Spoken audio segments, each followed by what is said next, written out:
మొత్తానికి తెలంగాణ రాష్ట్ర రాజకీయాల్లో మరొక కొత్త పరిణామం చోటు చేసుకుందనే చెప్పుకోవచ్చు. కాసేపటి క్రితం మీడియా వేదికగా కవిత చిట్చాట్ చేశారు, అనేక హాట్ కామెంట్ చేశారు. దీనిపైన మాట్లాడడానికి మనతో పాటు కాంగ్రెస్ ఎమ్మెల్యే అనిరుద్ రెడ్డి ఉన్నారు. ప్రధానంగా కవిత చేసినటువంటి కామెంట్స్ని ఎలా చూస్తారు? పార్టీలు ఇంటర్నల్ డిస్ప్యూట్స్ బయటపడ్డాయి అంటారా?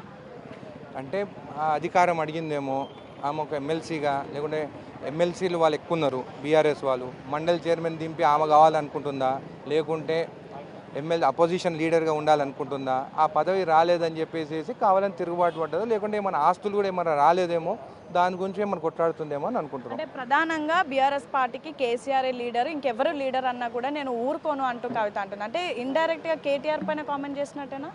ఇప్పుడు అది వాళ్ళ ఇంటర్నల్ పార్టీ, ఇవి అన్ని రీజనల్ పార్టీస్లో అట్లనే ఉంటుంది. ఫాదర్ నుంచి సన్ నుంచి సన్కి అట్లనే ఉంటాయి. కానీ ఇట్లా నేషనల్ పార్టీస్ లాగా ఎవరైతే లీడర్గా ఎదుగుతారో అది ఓన్లీ నేషనల్ పార్టీస్ ఉంటుంది. రీజనల్ పార్టీస్ ఇవన్నీ ఉండే. సో అట్లా ఆస్తుల కోసం ఇట్లాంటి కోసం కొట్లాడుకునే దానికోసము రోడ్డు మీదకి వచ్చి కొట్లాడుతుంది. అది అసలు కేసీఆర్ లేకుంటే కవిత ఉన్నదా అని అడుగుతున్నాను. రీసెంట్గా తెలంగాణ తల్లి విగ్రహం పెట్టినటువంటి సమయంలో కూడా కనీసం బయటకు వచ్చి పోరాటం చేయలేదు, ఒక ట్వీట్ చేసి వదిలేశారు అంటూ కూడా కామెంట్ చేసింది. ఆ సమయంలోనే ఉద్యమం చేయాల్సింది అంటూ కూడా కామెంట్ చేసింది. ఇప్పుడు బీజేపీ బీఆర్ఎస్ ఒకటే అని అన్నది. మన బీజేపీ బీఆర్ఎస్ ఒకటే అన్నప్పుడు మన ఎంపీ ఎలక్షన్స్ అప్పుడు, లోక్సభ ఎలక్షన్స్ అప్పుడు మళ్ళీ అందరూ బీఆర్ఎస్ వాళ్ళు బీజేపీకి సపోర్ట్ చేసినప్పుడు ఆ రోజు కవిత ఎక్కడికి పోయింది? ఆ రోజు వచ్చి మీరు బీఆర్ఎస్కే ఓటేయాలని చెప్పి మాట్లాడవచ్చు కదా. ఆ రోజు వాళ్ళు ఇంటర్నల్గా సపోర్ట్ చేసేటప్పుడు ఆ రోజు వాళ్ళ నాయన ఆ రోజు ఎందుకు అడగలేదు?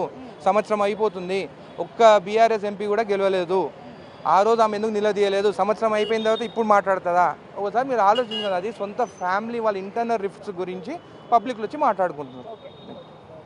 సో మొత్తానికి ఇది పరిస్థితి. ప్రధానంగా అదంతా కూడా వాళ్ళ ఫ్యామిలీ ఇంటర్నల్ డిస్ప్యూట్సే, దాన్ని బయటకు తెస్తున్నారు. తెలంగాణ ప్రజలు అయితే అంతా చూస్తున్నారు అని అయితే అనిరుద్ రెడ్డి చెప్తున్నటువంటి పరిస్థితి. వీడియో జర్నలిస్ట్ పరశురామ్తో Hema, Big TV, MLA quarters.